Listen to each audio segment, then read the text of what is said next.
Okay,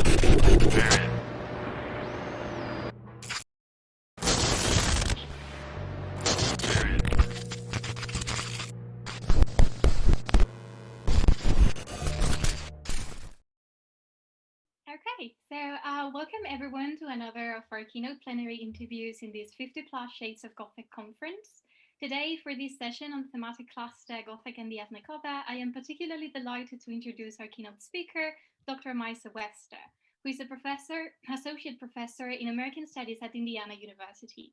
She is also a British Academy Global Professor hosted at the University of Sheffield.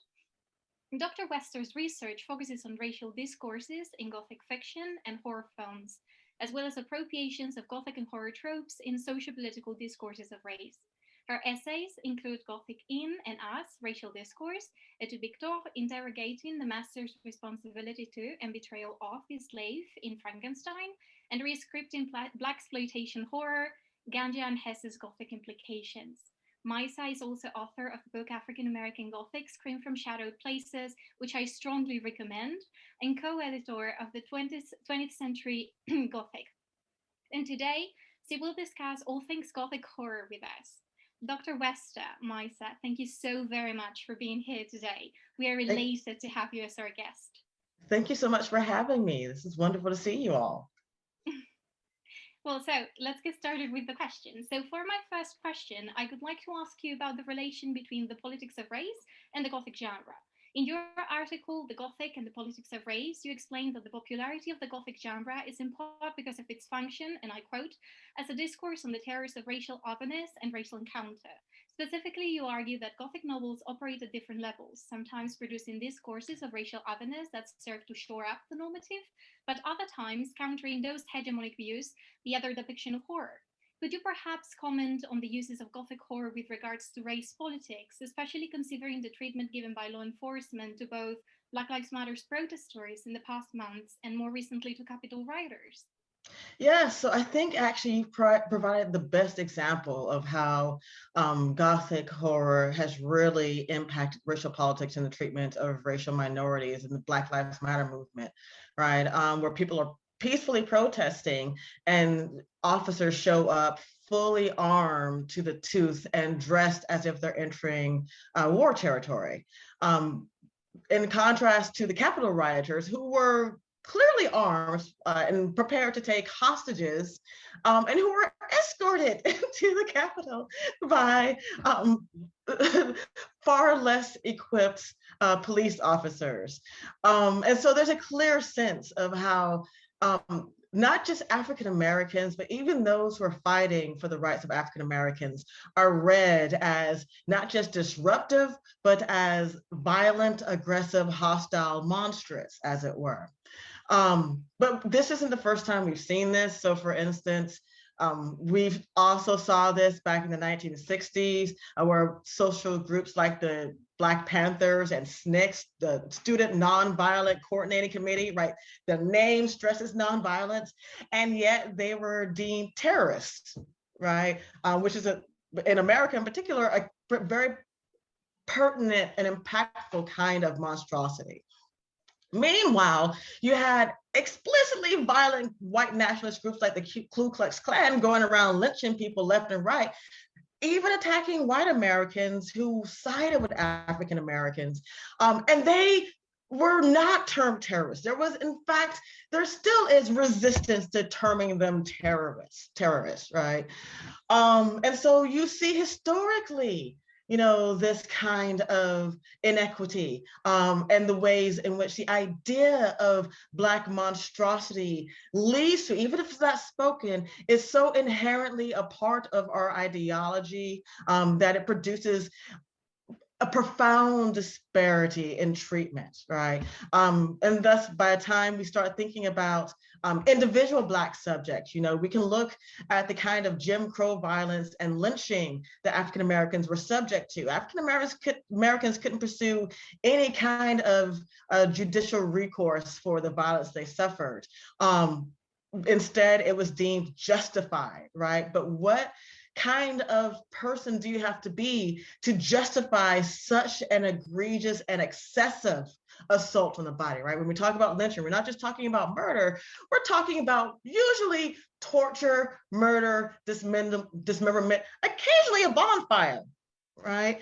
That suggests a level of monstrosity, right? Because if we think about your stereotypical horror monster, you can't just kill him once. You don't just stab Michael Myers and call it done, right? You don't just set Freddy on fire and be gone. You have to subject them to a process of torture and assault. So to see African Americans subject to this suggests a similar kind of thought process, right? And I'll say, you know, I talked about this in terms of Jim Crow, but we should consider the ways in which contemporary assaults on Black bodies by law enforcement and by private citizens are a continuation of that lynching ideology and treatment, right? I mean, what Ahmaud Arbery went through in Georgia is just mind-boggling, right? And so, yes, what we're seeing today in terms of race politics utterly exemplifies the ways in which we've been unable to think of minorities, particularly African Americans for this discussion, but minorities in general as more than other, as monster looming at the margins, waiting to gain access. Absolutely. Yes, I actually think that these horrible situations really show us where we stand in terms of racial justice, perhaps injustice. And they really highlight this present need for intervention and revision of our social performance. And perhaps even connecting with the second question, with the conventions and stereotypes that you were mentioning that are ascribed to Black and brown bodies. So let's move on to this notion of the genre revision. In your article, you also suggest that African American Gothic writers articulate terror and broadly Gothic tropes and as counter discourses to, and I quote, insist upon their humanity and the horror that defines their experiences of otherness. Examples of this could be Toni Morrison's Beloved or Ann Petry's The Street, novels that illustrate the ambivalence and horrors of being Black in the US. You also mention that writers such as Native Son by Richard Wright or Meridian by Alice Walker, might also be to some extent Gothic. However, since perhaps some may not recognize them as purely Gothic, I was wondering if you could elaborate a little on these genre revisions, on the ways in which the genre is reworked in some of these and perhaps other contemporary novels by African American authors.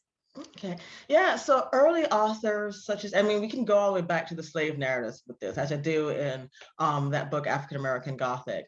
But these early authors really use Gothic stylistic tropes, in a genre that otherwise might have been considered literary realism, right? So what do I mean by this? Well, for instance, if we look at Ann Petry, if we look at your average plantation master, overseer, or slave catcher in the slave narratives, we have a kind of nightmarish villainy, a villainy that seems omnipresent and omnipowerful, right? It's just inconceivable how much authority they have to disrupt your life. How much control and power they have over you as an individual. You'll also see the use of closed, dark spaces, right? So for instance, much of Bigger's flight through Chicago, even though it occurs across the cityscape, he emphasizes the darkness and the cloistered nature of Chicago, that it is a space which is contained, not in terms of actual structures, but because of surveillance. Right. But you also see this again in Ann Petry, in which her home, her apartment becomes a Gothic-like maze. It's super dark. The hallways are narrow and dim. And she's easily captured there and cornered there by any man that would assail her. You also see endless escape capture cycles in these texts, right? And so it's, on the one hand, a kind of literary realism, but when you look at the tropings, it's also a Gothic nightmare. Right. It's just, it doesn't depend upon the supernatural. And to some extent, even if we look at Get Out, right, a film as recent as this, there's a similar sense of realism to that film.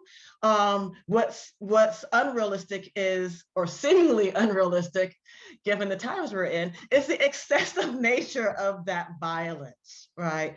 The medical procedure they use is excessive, but not impossible. This is very possible, right, to some extent. So then these early writers were in many ways talking about the ways in which horror is based on reality. They're simply taking what was subtextual in the genre and making it textual, right? And saying, no, we don't have to add a layer in order to make this terrifying. The reality itself is terrifying, right? Later writers like Alice Walker and Toni Morrison use more traditional Gothic tropings, but not as the point of horror, right? So if you look at Walker and Morrison, they have hauntings, they have people that suffer madness.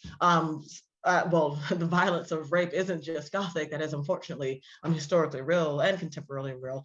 But these traditional supernatural trappings really provide more of a contrast to the horrors of real life, right? They act as a measuring ruler to stack up what's happening in reality, right? So one of my favorite points about much of Morrison's work is to call out how often ghosts appear in her stories. And we don't pay attention because the reality she's depicting is so more disrupting and terrifying that the ghost is just kind of not bothersome. That's the least of our concerns, right? By the time you get to later writers like P. Djili Clark, who's author of Ring Shout, if you haven't read Clark, go read him. If you liked Lovecraft Country, you will love Ring Shout. It's amazing. But other writers like Tananarive Due and Matt Ruff all embrace the notions of the supernatural terror as a source of fear. But really, even here, the supernatural communicates what is equally illogical and incomprehensible in real life, like the degree of the power and protection which white privilege grants, right? There was nothing like watching the white police officers in Lovecraft Country and thinking, well, no, that's just the workings of white privilege. And it does really seem like there must be some magic to make that degree of protection possible, right? But this takes us back to the Capitol Hill riots. That was surreal in and of itself, right? And so watching that was a Gothic moment for me as a person of color, thinking, how in the world do you have that much power? Are you one of those magicians from Lovecraft Country that you managed to make it to the Senate floor unmolested and are now left free walking about the country, though you tried to kidnap statesmen? Right? And so really the supernatural just makes manifest what's already illogical and bizarre in our actual world.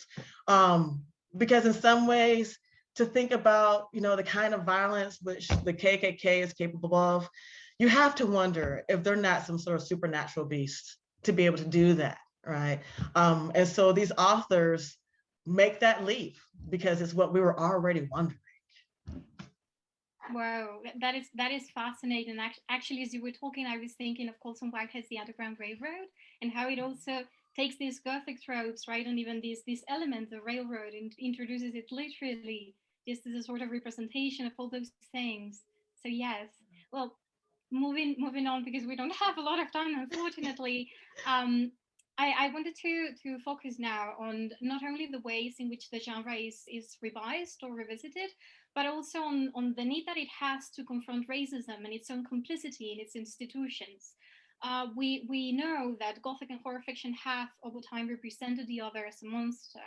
And I would like to focus on this. So in the aforementioned article, as well as in your book, African American Gothic Screams from Shadow Places, you tackle notions of fear in Gothic fiction.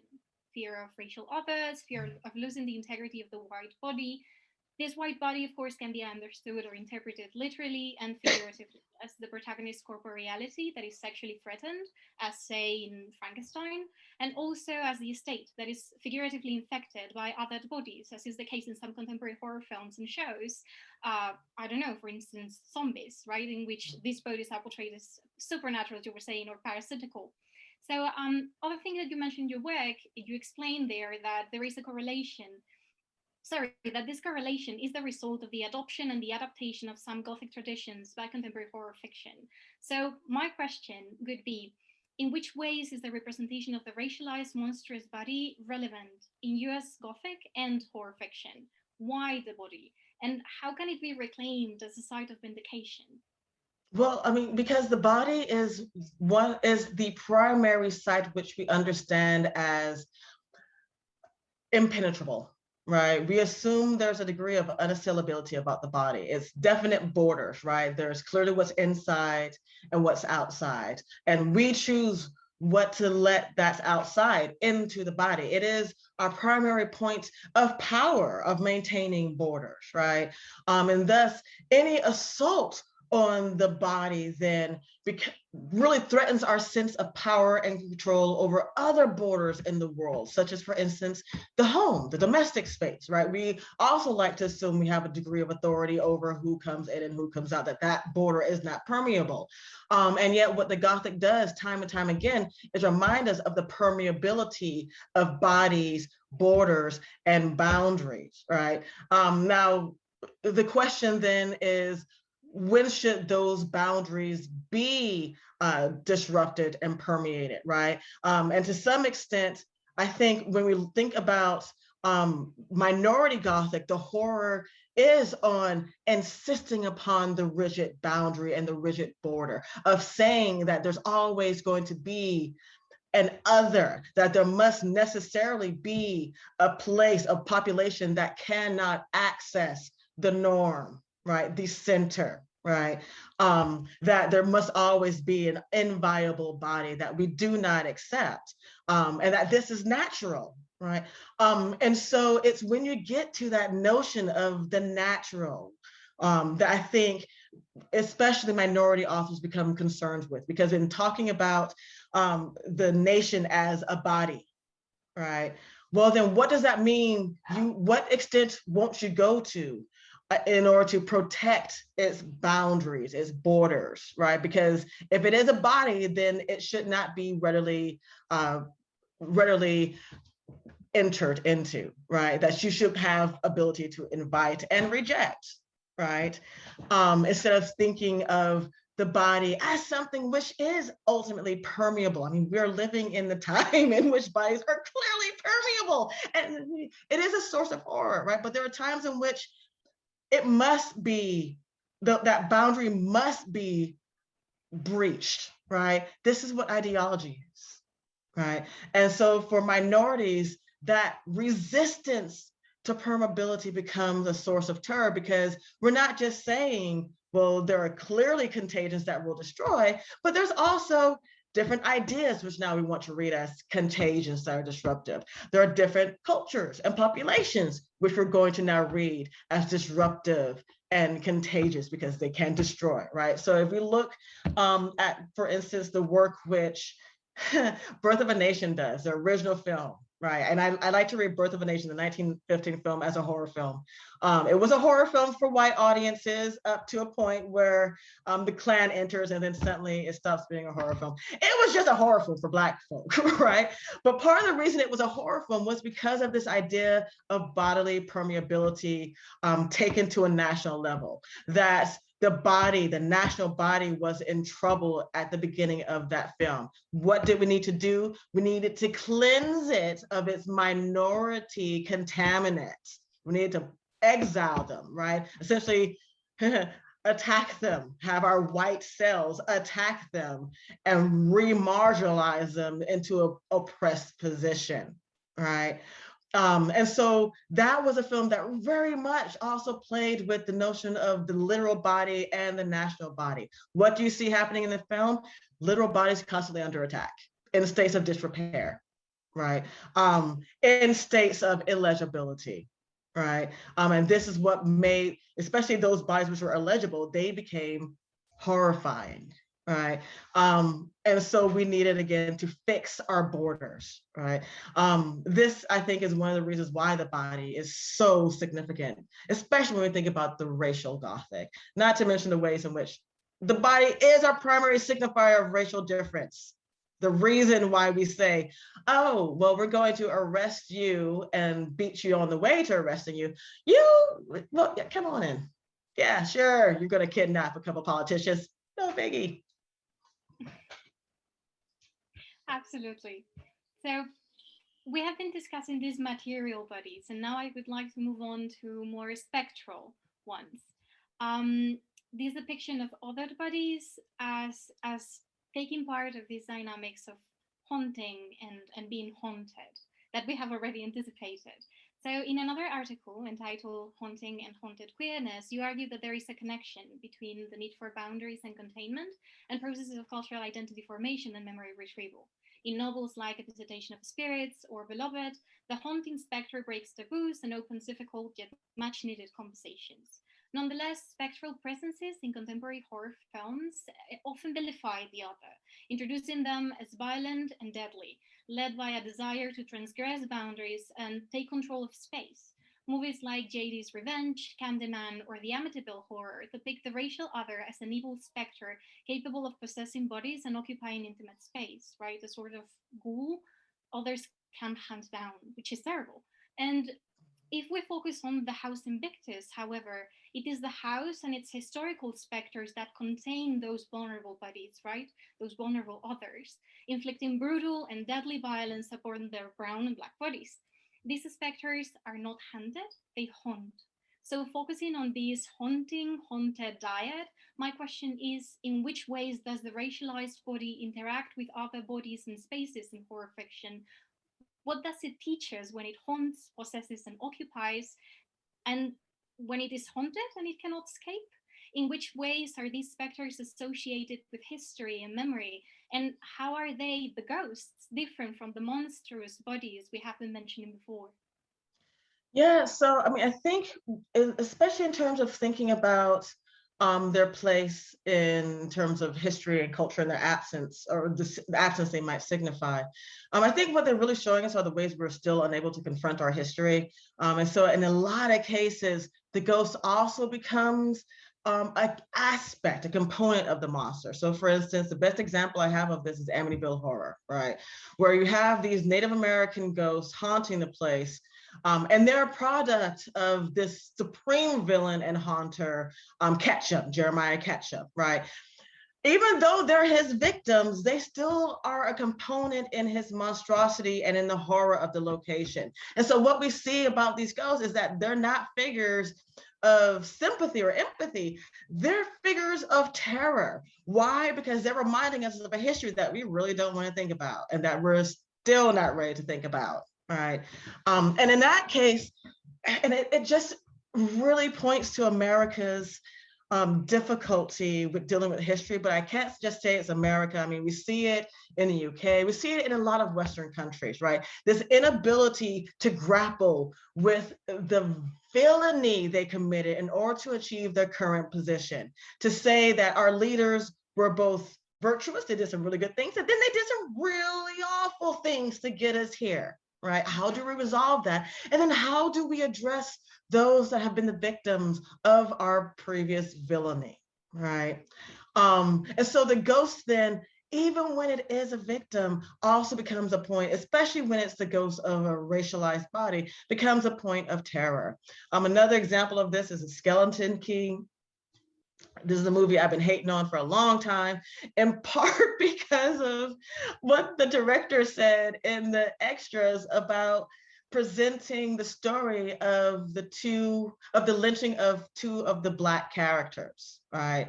Who are the primary ghosts in the story. And again, the entire horror stems from the fact that they won't let the history of their crime go, that they insist that we remember and deal with it. That's one of the problems with them. But he terms their lynching a small crime. And I don't know how you look at any lynching and think of it as a small crime, considering its components, right? But that really just alludes to the ways in which we're not ready to deal with it. We just don't want to deal with history and recognize it in its full ugliness and its murkiness, right? But at the same time, when we think about minority films, the ghosts are also a way of refusing silence and subjugation. They are that memory that says, hey, nah, we're not cool.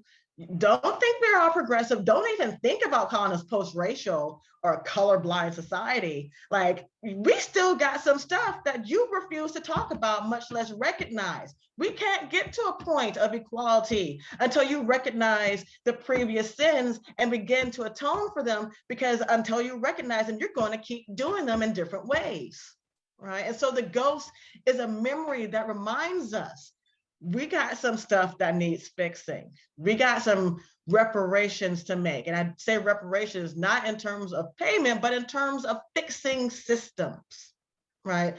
And so I think this is what House Invictus is really doing as well, because it's talking about the ways in which, and again, this is to go back to your previous question about the body, it's not just a house as a haunted space, but the body as a haunted space, because that film is about the ways in which a group of Black men, and well, in the film, the group of Black men, but in general, African Americans are haunted, have been contaminated by this white supremacist ideology, which makes intra-racial oppression possible, so that we do to each other what races have done to us historically for generations.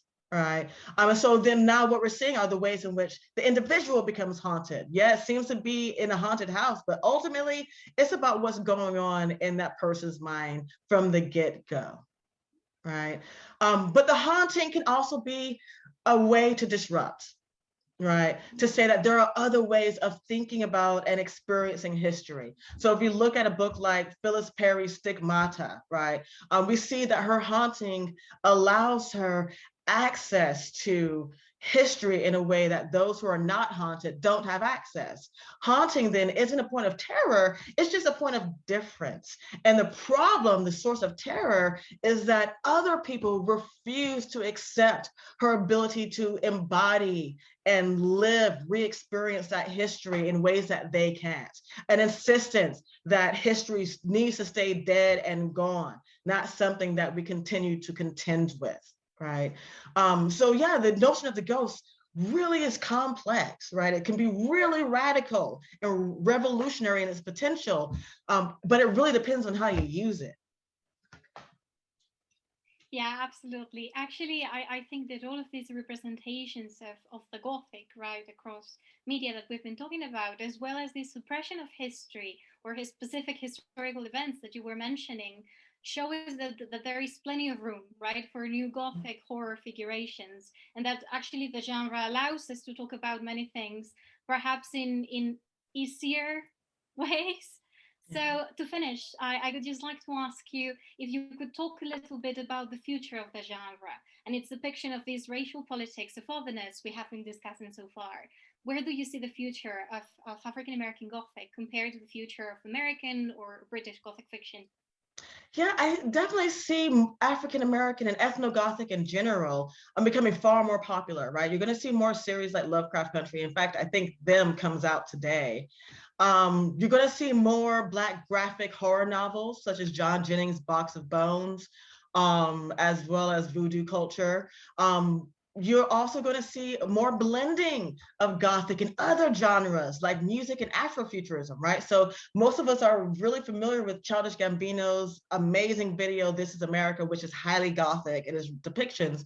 Less well known, but equally Gothic is Bonfire, right?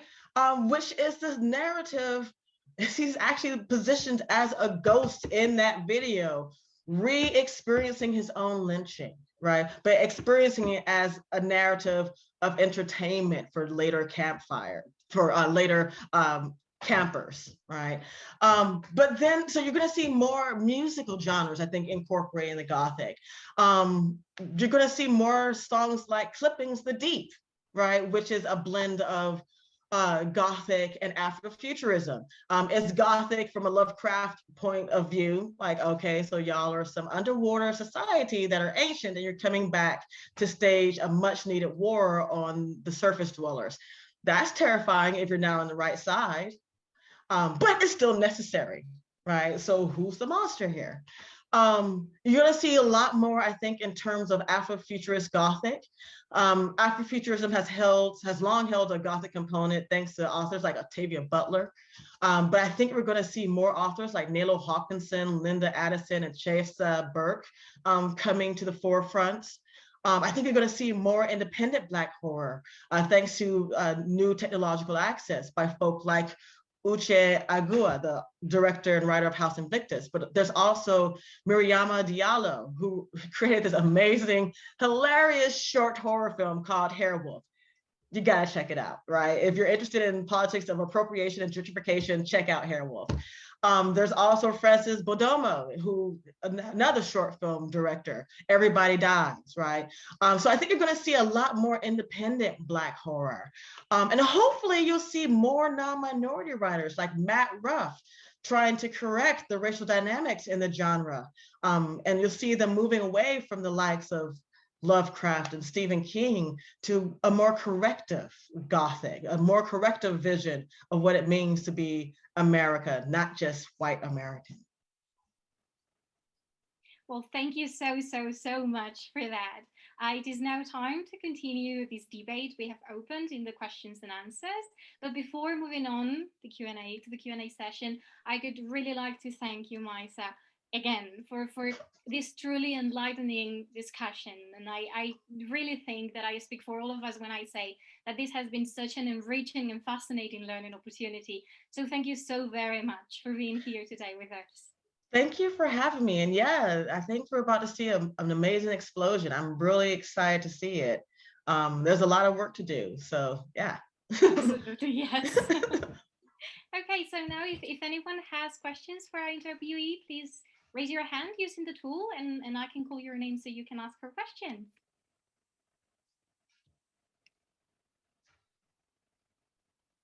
So Paul has a question. Hi, Maisha. Hello. Very nice to hear your opinions. Really interesting.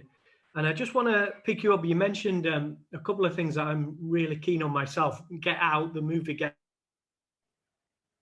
Out, which I just think is one of the greatest movies made in the US ever, and the Childish Gambino video, This Is America. I just wanted to talk to you about those two. I don't know if you've come across the work of Sherrianne Harrison, who's talked about a concept of the new Black Gothic. I think she worked in Carolina. Okay. And basically she sort of says something really interesting, which I just wanted you to respond to, really. She sort of says that there's a kind of interesting new weapon in the new Black Gothic, which is humor. And you just mentioned there at the end, like a couple of examples of was it Hairwolf, the film? It's not one I've seen, but I'll definitely check it out. And I was just wondering your opinion on that, the use of humor actually as a weapon within the Gothic, as a way of kind of coming back, you know, and a way of subverting some of those Gothic ideas. Yeah, well, so I think humor is actually really important in terms of African American existence in general, right? So for instance, the notion of laughing to keep from crying is one that has been long present in African American tradition. It's best perhaps exemplified, I think it's Smokey Robinson that did Tears of a Clown, right? That's about the tradition of laughing at that which causes agony, right? And in many ways, and think of it as a Gothic trope, but also as a real mechanism for surviving horror, it becomes a way of not letting horror destroy you at your soul, right? To be able to say that there are things here that are so ridiculous, even as destructive as they are, you just have to laugh at it, right? It also becomes a way of intervening in the power of the supreme antagonist, the villain, right? Of saying like, look, although, and if we think about this in terms of the ideology of white dominance, especially in terms of the notion of differential treatment, right? That because of white privilege, you get to be sir always, and you get to be treated a certain way, to then say, well, I'm going to laugh at whiteness, because even as it is a point of destruction, it's stupid, it's ridiculous, right? It becomes a moment of seizing power, of saying, you do not have complete agency over me. You do not have control over how I respond to you. You do not have such power that I can only quiver in terror, but I can choose to reject you and to call you out for what you are, which is a silly child, right? That I do not have to only react in ways that ultimately can reiterate your authority, right? Because even in responding solely in terror, we're still reiterating authority. It's just a violent authority. When we laugh at someone, we completely dismantle that authority, right? We say that you too can be critiqued and deserve critique. So I think historically, laughter has a very real and significant point in African-American community that's now being reintroduced to horror. Now, there's a reason why it's only now just being reintroduced, and that's because of how Blacks have historically been the comedic point in horror films, right? So for instance, this is kind of one of the problems with the scary movie films. That they reiterate that notion of Black death and violence to the Black body as a point of humor, right? But if you go back, and Robin Means Coleman is great at spelling this out in Horror Noir, right? If you look at these earlier 1930s, 1940s horror films, the point of relief from terror is always some excessively terrified Black body who is acting in comedic ways, right? And so it's been a hesitance to return, to reintroduce, I think, comedy because of how fraught that relationship has been in horror previously.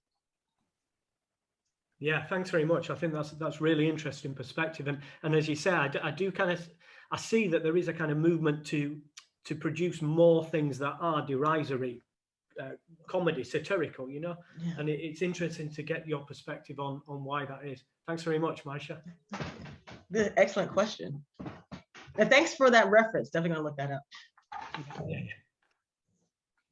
So we now have a question from Alisa, I think. She was telling me using the, Yes. Hi. It's wonderful to see you again, Maisha.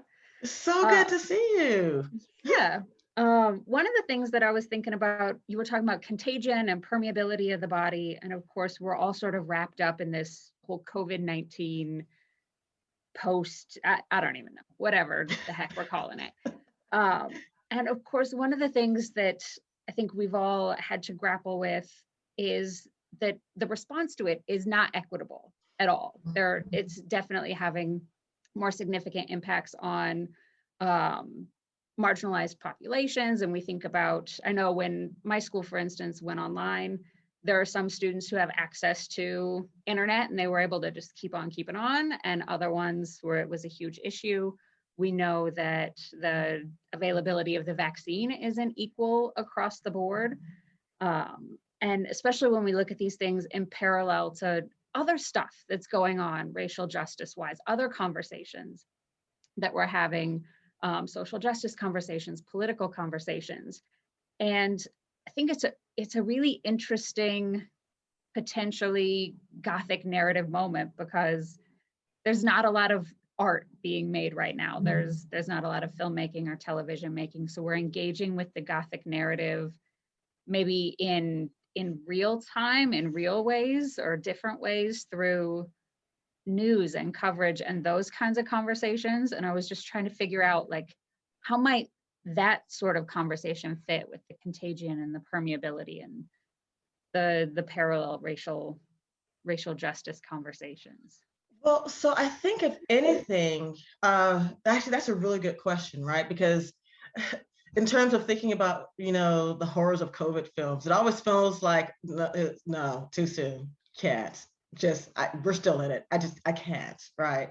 But if we look at racial horror films, what we see is that there isn't necessarily too soon, right? Especially when we think about minorities that have been under literal systemic and bodily attack, right? And nonetheless, we see them producing horror films that are just about grappling with this issue, right? Even as we're in the midst of it. And so I think we can actually learn, right, from ethno-Gothic films, right, on how to grapple with something that feels too soon, but which needs grappling with, because you're absolutely right. And if we wait on dealing with the disparity in terms of access to the vaccines, in terms of access to important now life-sustaining technology, right? Let's be honest. If you don't have access to the internet and a computer, you could go crazy right now, or you're going to put your life in danger going out to seek human contact, because we are social beasts, right? If we don't start to grapple with that soon, this is a conversation that's quickly going to go away, right? We're going to see it quickly disappear in the post-COVID celebrations, because I can't imagine how joyful it'll be once we're like, oh, COVID's just a flu. right? We're very, especially in the States, we're super happy, super willing to focus on the good stuff and just completely forget any of that bad, any of its problematic components existed, all right? I think you're going to see it dealt with in terms of historic context, because again, this isn't the first time African Americans have been lower on the totem pole when it comes to receiving treatment and having their lives saved through medical industry. I think you're going to see a complicated representation, right? Because especially when we talk about Black hesitation to be vaccinated, there's also that awareness of how Blacks have been historically abused by the medical industry, how habitually this industry produces cures that ignore conditions that are prevalent in minority communities. And so like, oh, you have high blood pressure and diabetes? We kind of forgot to look for that while we were developing this. Sucks for you, can't use this. So you're going to see a lot of, I think you're going to see some commentary, right? I don't know if it'll be in film. Actually, P. DeGilly Clark actually just came out with a short story called Night Doctors, which literally deals with the question of medical abuse of Black bodies historically, right? You can find it online. Just put in his name and Night Doctors and it pops right up. Amazing story, right? I think he's also, because he produced that in 2020, I think he's thinking about that within a COVID context, right? What does it mean to be a Black doctor? And then how do you remedy this history of injustice, medical injustice towards the Black body as now a sole Black physician? What do you do, right? Do you just know it and go on? Do you provide differential treatment, or do you enact vengeance? What do you do, right? So yeah, I think we're going to see some interesting things coming out. I don't think Black filmmakers are going to be silent on this. And I know Spike Lee is looking to adapt some Lovecraft's, one of Lovecraft's texts for a film coming up.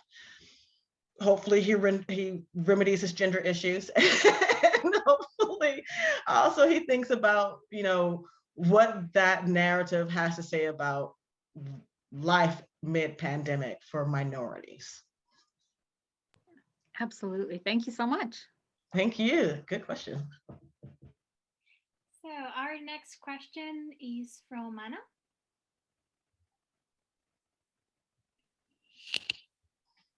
Hello again. Thank you.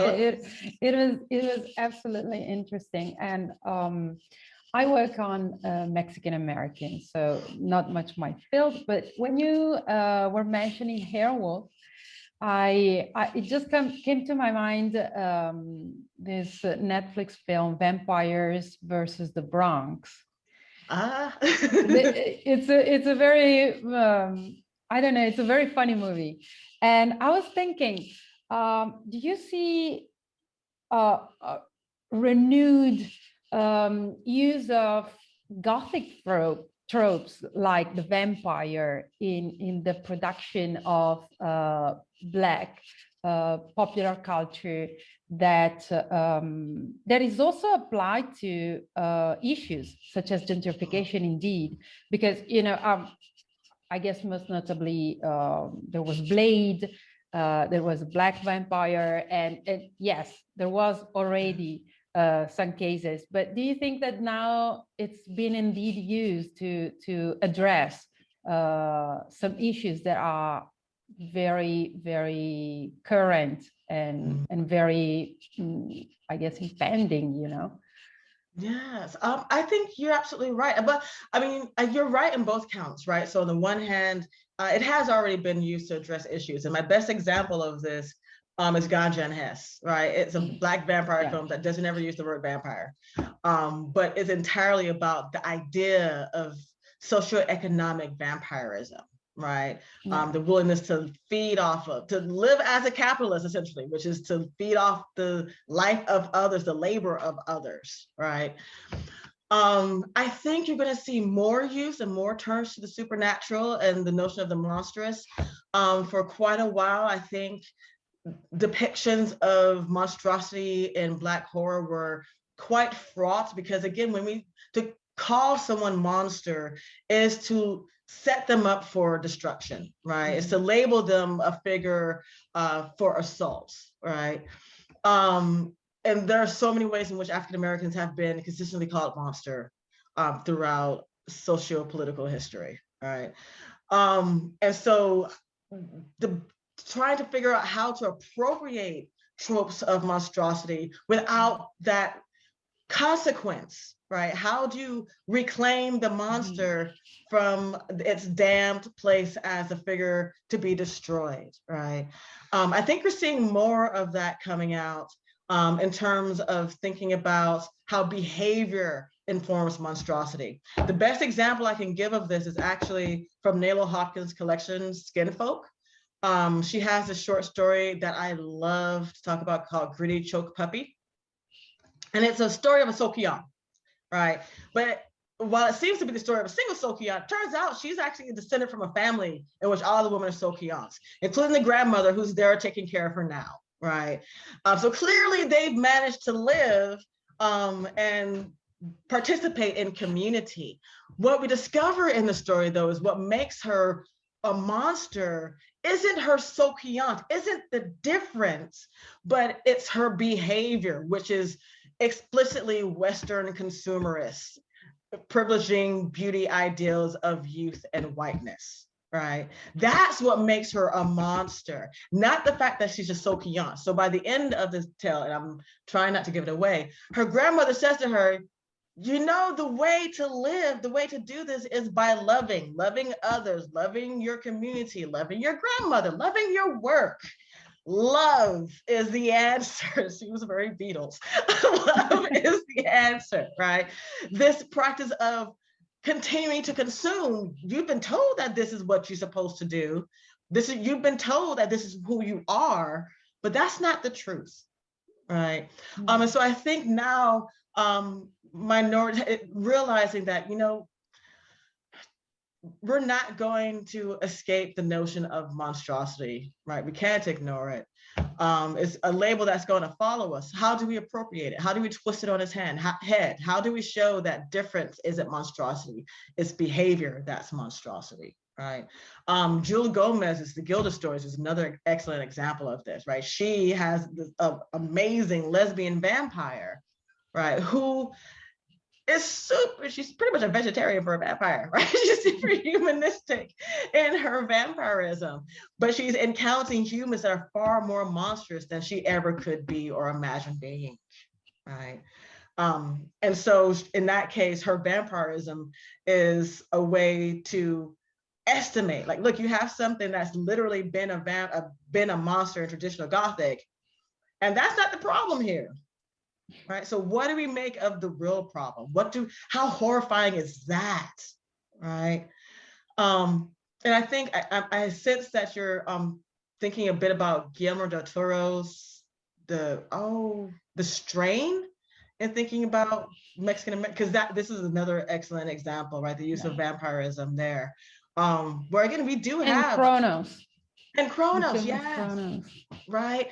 Where it's the behavior. Right, because you do have hybrid vampires that fight on the right. You also have humans that are horrible, right? One of the primary vampires in the strain in particular used to be a Nazi general, right? And so he was a monster. And if I recall in the book, Satrakian notes that he was a monster before he ever became a vampire. Yeah. Right.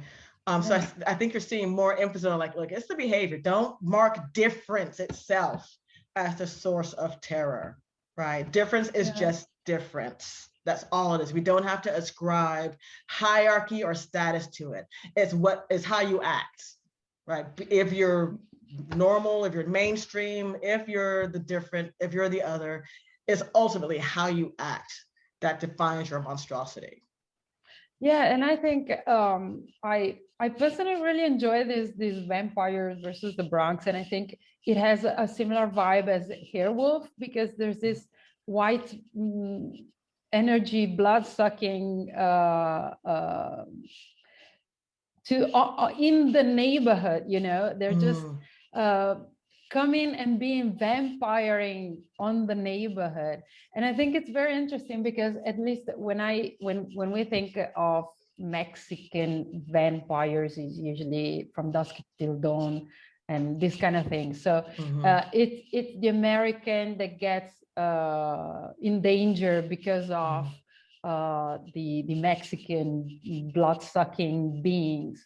But in this case, it's just this super white sort of KKK sect that wants to gentrify the Bronx. So I think it's very cute. Okay. And it's on my Netflix watch list, so I'll make sure to go ahead and get to that. Yeah, it's a really, I don't know, it's a nice watch. Like it looks really... Yeah, it does look hilarious. And it sounds like an apt metaphor for gentrification, right? Especially when you consider what happens as a part of that process. Yeah, absolutely. Yeah, oh, that's phenomenal. Okay, yeah. Yeah, because, you know, as you mentioned that I wish to connect it with these vampires versus the Bronx, because I've been working on gentrification and how it's been represented in Latino neighborhoods, you know, like Gentified and this kind of series that Netflix is putting out. But these vampires and versus the Bronx, I'm sure you will like it because it's very funny. Thank you for that. Yeah. All right. So that needs to go further up. That needs to be ticked up the list. Thank you. Okay, so we have time for one final question. So Laura, if you want to go ahead. Hi. Hello. Thank you, Maisha, for your very interesting conversation. I was wondering, are you familiar with the British movie His House? Yes. Oh, I love that movie. Yes. It's a very good movie. So I was thinking about this movie almost all the time that you were speaking, because many of the themes that you brought up connect to this idea. So this movie is about these immigrants from South Sudan, if I'm not mistaken, that immigrate to the UK, and they are haunted by this say demon specter from their past. And I wanted to ask you if you could elaborate a bit on how these specters sometimes can represent their own identity of this non-white people when they immigrate to a white country. How did it represents their identity, and they are haunted by it in the sense that, in a sense, they want to go back to their identity, but also they want to keep it a little bit away, maybe, so they get integrated better, or they are sort of passing in a sense. And I was thinking also about Sorry to Bother You, which also brings this idea of the passing with the white American speaking, and there's also some horror there in that movie. So I was wondering about that, how that horror and the specter and the haunting comes from this struggle between going to my identity and trying to keep away from it to fit better in the system. Yeah, so I mean, His House is wonderfully complex. It's not just about identity, it's also about the trauma, right? What do you do with the trauma it took to get here? It's also an indictment of the social health system and the mental health system here, right? Because clearly these are people that will obviously be suffering from PTSD. Why don't we get them like immediate help when they arrive? Yeah, there's so much to do with that. That film. So I think, especially when we think about I can't remember what the creature is called in the film, but when you think about that creature that's tracking them, right? It's a question, that creature is an embodiment both of guilt, right? Because its promise is that if you let me have this body, then I will return you, I will resurrect this lost person, right? This person that you wronged grievously, right? But it's also a question of, you know, what you bring with you, what you choose to bring with you, and how you hold on to it, right? So that's also, especially in terms of dealing with the ghost of the young girl that drowns. The door, well, sorry, spoiler for those of you that haven't seen the movie. Still go watch it. That was only a small spoiler. But yeah, what they do with, especially what she does with the memory and the ghost of the daughter, right? This question of, are you mourning? Or are you melancholic? Right. There's a real sense of the ghost there, illustrating the need to be a mourner for that culture which you've had to leave, right? That it's not lost, but in leaving it, you can still survive, right? Because one of the important elements of that film, which I found so interesting, is that at one point, and you have to forgive me, I'm having trouble remembering the characters' names, but the wife says, well, let's just go back. Like, what? Go, what? Okay. And it seems like, well, maybe that's how how terrible the horror is, right? How excessive the attacks are here, and how ill-fit and unwelcome they feel here, right? But at the same time, I think you're absolutely right in recognizing that there's also this sense of, I have lost something integral to my bodily and spiritual integrity, that I cannot exist without that, right? And having lost that, I am threatened with disintegration. I must reclaim it, right? And so it's very much also about moving through and learning what it means to mourn, right? To let go without utterly losing, right? So I think in some ways the ghost is a lesson in, the difference between the supposed threat of assimilation versus acculturation, right? You don't have to assimilate and entirely lose. You can remember her. You can remember where you came from. You can practice the food cultures. You can speak the languages, right? But you can acculturate. You don't have to lose who you were in making this move. You don't literally have to shed your skin, right? And I'm thinking of that scene where he finally, in offering himself up to the demon, like slits his forearm open so that you can see the tendons and nearly the bone, right? That for me suggests a sense of utter bodily loss, right? That in coming here, I'm falling apart. This place is literally pulling me to pieces. But what's also pulling me to pieces is the memory of what I have suffered, what I've been through, and what I've done to get here, right? Yeah, that movie is just a study in psychology, social services, and the question of immigration, right? I think really good. Yeah, I think it's all up, but it's the ways in which they're still nonetheless forced to reckon with this. They're trapped in this space, right? They're told that they can't leave the house. What the, really? You can't leave the house? That feels very COVID-like. Like, no, you better not leave this house ever. But the ways in which that is also alluding to the injustices of the society they've immigrated to, right? Because now they've been told you can only exist here as a contained subject, and we don't care what your existence is like. We just need you not to tear up the place, right? We need you to at least seem kind of normal so that we can go about ignoring you, right? And leaving you to your monsters. And there's a kind of supreme villainy there, right? That as horrible as the demon is, there are witnesses that could intervene and who refuse, whose job it is to intervene and who nonetheless refuse, right? And so for me, that becomes one of the supreme sources of like villainy in that film. And it's a very passive aggressive villainy, right? And I think that's perhaps one of the horrors, because how do you attack a passive aggressive, systemic, institutionalized violence? What? How do you even begin? So yeah, that's an excellent film. Thank you for mentioning that. Yeah, I agree. I think it's a really interesting film in the way what you mentioned, in the way that all these horrors come together, the loneliness, how disenfranchised they are, and how they face the fears and the horrors very differently. The wife and I don't remember their names either, but yeah, great movie. Thank you. Well, it looks like we have time for another question. So Elizabeth, if you want to go ahead and ask your question. Well, as this has gone on, I just keep having more questions because all these things keep spiking, coming together. And I was very excited to hear that Spike Lee is doing a horror film, because I was sitting here thinking, well, wait a minute, he should enter this space.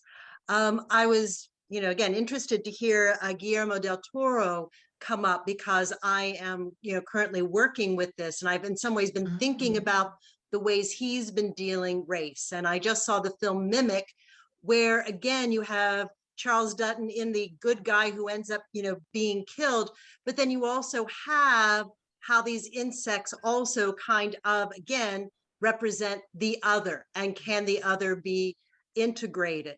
And as you were also talking with Skeleton Key, and I'd sort of forgot that that was the answer to the ghosts, but then the people that they have inhabited just really couldn't be any more white. So there is a way that the other sort of deals with the history, while these things are sort of, again, being displaced. And then, so again, now turning this into question, and again, I think you probably have as many examples of this happening, specifically, again, Guillermo del Toro coming from this, kind of a different kind of a national and ethnic upbringing, and then in Shape of Water, you have at the forefront, this, mixed race, mixed species couple, but then hidden in the subtext of the film is what was happening in Baltimore, at this time. And so again, you talked in some ways about how the ghosts a lot of times kind of, again, represent these, but then again, this otherness where race is very important to what's being talked about while it's not being talked about. Yeah, so I think what you're seeing, especially when we think about The Shape of Water, right, is a way in which he's talking about how earlier films have guided us in rejecting otherness, right, and any kinds of otherness, and seeing it as a supreme kind of alienation. But what I also like, particularly about Guillermo del Toro, are the ways in which he also plays with notions of stereotype, right?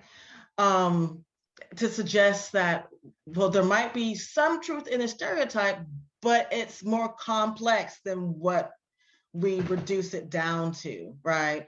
That there's far more to it than we can get in our little snippet, right? But I think what he's also doing are marking the ways in which we still fail to really fully contemplate even the place of the racial minority in history, right? Its contributions in history, right? The ways it has always historically been present and a contributor to American society, even as we're constantly vilifying and demonizing them. Admittedly, we do have like favorite minorities of the moment fairly consistently, which changes from generation to generation. But knowing that nonetheless, all the others are there and nonetheless deserving of, well, respect, humanity, equality, citizenship, the stuff that the favorite minority almost gets, but not quite, right? I think what he's also doing in terms of thinking about racial history is teasing out the ways in which it produces violence among whiteness, right? One of the things we don't think about are the ways in which whiteness itself also suffers from this history of systemic racial oppression because of how it teaches individuals and systems to read bodies as objects, as disposable, right? We tend to think about it primarily in terms of race, but you can think of it in terms of, especially when we think about The Shape of Water, status in terms of disability, right? Are you a different, and I mean, especially thinking about the period, it would have been 20 years earlier that you would have had the huge eugenics movement popping along, which would have said that she doesn't get to have a job, have a family, be gainfully employed, or entirely independent, right? Because she was mute, and we don't want to reproduce, even it's a white body, but we don't want to reproduce this incorrect whiteness, this broken whiteness. She's an interesting figure because he does tend to use mute children in his films, and here she's a childlike adult. So again, that idea of people who don't speak, Or in her case, can't, right? Can't. And I think he's speaking to I think he's calling out a large swath of whiteness, right? Like, can you really speak? Be honest. Can you really speak, right? If you're lower class, if you're impoverished, if you've been imprisoned, can you speak? If you're the wrong gender or sexuality, can you speak? Right? In what ways has this history of racial disenfranchisement produced you as an other as well, right? Who's also been defined as less than suitable, less than sufficient, right? Childlike.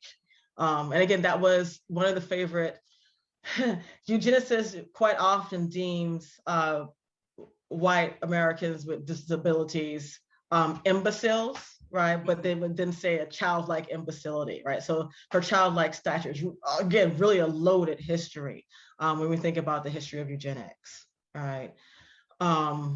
So yeah, that's a really interesting film to think about. But Del Toro himself is just a really interesting figure to think about in terms of what it means to think about not just the minority within communities within dominant American culture, but also, what does it mean for dominant American culture to refuse, to reject? What are we doing and saying, if you don't utterly assimilate, you don't get to be one of us? What are we losing, right? What's that stake that we aren't really thinking about or seeing at all? Hopefully, does that answer your question? Oh, no. It was a lovely discussion. It answered that one question. So I appreciate your reading of the film. Thank you. So we actually have to close. So we will close on this note. And if I can ask all of our audience, all of our public, to turn on their cameras and just join me in thanking Maisha for her fantastic keynote interview. Thank you, Maisha.